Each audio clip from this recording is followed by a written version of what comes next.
Maxey obviously has played well. What we're witnessing from him is a guy that has stepped up and has let us all know this is a brother to be reckoned with. Okay, he can play off the ball. Harden is finding him. Harden's not prioritizing scoring the basketball, and it appears to be okay.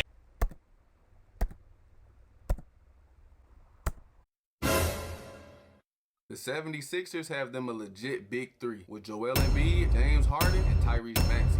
What's good, YouTube, man? Welcome back to another episode of Self Check. You've been watching, you know that I'm coming back at y'all again, slow dolo, but you knew that already because you'll be tuning in every time we drop a video. If you're a returning viewer, what's good, go? I appreciate you coming back, and if you're a new viewer, welcome to Self Check. Stay towards the end of the video, see if you like it or not. Check out some of my other videos. I'm sure we might have something you might like. Let's go ahead and get into this one. Reasons like Game 1 are exactly why the Sixers are geniuses, finding a way to bring in James Harden, but at the same time hold on to Tyrese Maxey in Philly. What we're seeing out of Tyrese Maxey this season is exactly what happens when you give somebody with a whole lot of potential just a little bit more opportunity. We all know he was playing behind he who shall not be named Simmons. You crumb bum!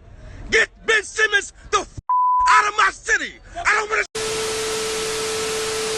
And in his rookie year, he was only averaging about 15 minutes per. And in those 15 minutes, he averaged about 8 points, 2 rebounds, 2 assists. For somebody who was not a lottery guy and who was picked 21st, that's not that bad. But if you look at his progression from last season to this season, he's averaging almost a whole 10 plus points. He's averaging about 18 points per game, 3 rebounds, and about 4 assists. But what jumps out the most is his 3-point shooting percentage. Like the increase in his shooting percentage this year to last year, it's crazy. The rack game was always there. Even when he was at Kentucky, that was his game. Slashing, him being too quick and just getting to the lane and finishing at the rim, that was his game. But if you look at his 3-point shooting percentage, he's up 13%. Last season, he shot the ball at a 30% clip from 3. Now it's all the way up to about 43% from 3. That 43% from 3 clip that he's shooting the ball at, that's only third behind Luke Kennard and Desmond Bane. He doesn't shoot as many threes. He only averages about 4 a game, but when he is shooting them, he's knocking them down. So to go from 33% your rookie year to 43, you the third best shooter in the league percentage wise, you got to give that man credit. The improved 3-point shooting of Tyrese Maxey has been exactly why him and James have meshed so well on the court. With James being able to break down your defense like he's done his whole career. Over his last 5 games before even entering game 1, James is averaging 13 assists per game. With him being able to do that,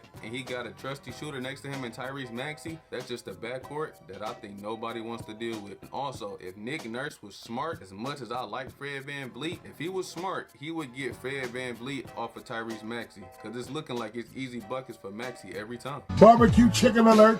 Barbecue chicken alert! Since arriving in Philly, it just seems like James Harden has been able to unlock another layer in Tyrese's game. Before Tyrese was playing with James Harden, prior to the trade deadline, Tyrese Maxey was only averaging about 12 points per game on about 36% from 3. Now 36% from 3, that's still pretty damn good. Ever since the trade deadline, Tyrese Maxey has been averaging almost 19 points per game on about 46% from 3. That is crazy. If Tyrese Maxey keeps his progression like this, the way it's going, he's going to be a serious problem. I'm talking about 20 points per game on a nightly basis. The rack game is already there. Once he gets to the rim, it's almost guaranteed. That floater that he got, deadly. 87% free throw shooter for his career. And the 3-point shot earlier, like I said, is coming along. There's no question in my mind that we're going to see Tyrese Maxey average about 20 points per game on a nightly basis. Tyrese Maxey stepping up like he did in game 1, that's nothing new. The game that they had towards the end of the season when they played Miami shorthanded with no Joel and no Harden, he stepped up big in that game too. Got the matchup that he wanted, got Tyler Hero on him, and hit that big 3 over there in the corner off the side step. He got that big block on Caleb Martin too, so him stepping up when he's needed, this is nothing new. The come up of Tyrese Maxey has come at a cost though, at the expense of Tobias Harris. Tobias Harris has kind of been relegated to like the 4th option. Albeit, Tobias Harris shooting splits have not even been that bad. I think it's the scoring output that's probably putting people in their feelings a little bit. Keep in mind, Tobias Harris is bringing home that bank. Tobias Harris is making $35 million